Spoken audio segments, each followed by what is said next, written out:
Hello, beautiful singers. This is Valerie White Williams and Vocal Splendor Studios. And today I would like to talk to you about another vocal myth.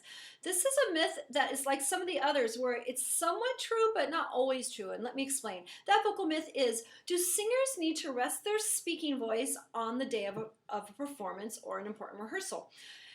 I think this idea goes back to the concept that our voice is something that we have to warm up again, or we need to conserve. We only have so much of it. Now, although that's somewhat true, the reality is our voice is a machine, and we study and we take voice lessons, we create a machinery that is consistent for us. And so basically warming up is tuning into that machinery. Same concept goes for our voice. If your voice is running smoothly and you're not doing anything to strain it or overtire it, it should run really well for you, like a car. If it's running smoothly, you can get in your car and drive it. So you don't rest your car on the day that you're going to go on a big trip, because it either works or it doesn't. That's the way I feel about the speaking voice. The speaking voice should be trained like the singing voice, and it should have the same functionality and mechanics that make it efficient.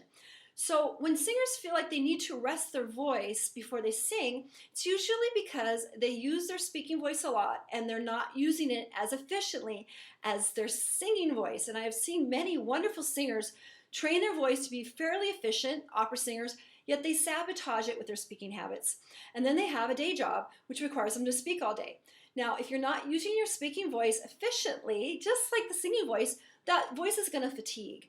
And my feeling is that if you're using your speaking voice efficiently, you should be able to talk and then go sing at night without being tired. I'm a vocal coach. I talk all day, and I have often gone to gigs or performances or rehearsals after a long day of teaching.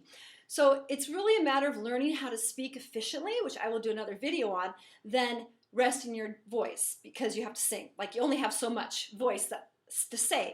Now, there are some instances where I think it would be appropriate to rest your voice when you perform, and that would be is if you're already vocally tired. You've already strained a voice, the voice is under some pressure already, perhaps there's some swelling, laryngitis from overuse. At that point, and if you have a performance, you better rest, because your voice needs to relax the inflammation or the swelling that has happened from overuse and allow that to go down. So any use of the voice is going to delay that. The other instance where you may want to hold off and take care of your voice before performance is if you're somewhat sick or you're dealing with allergies.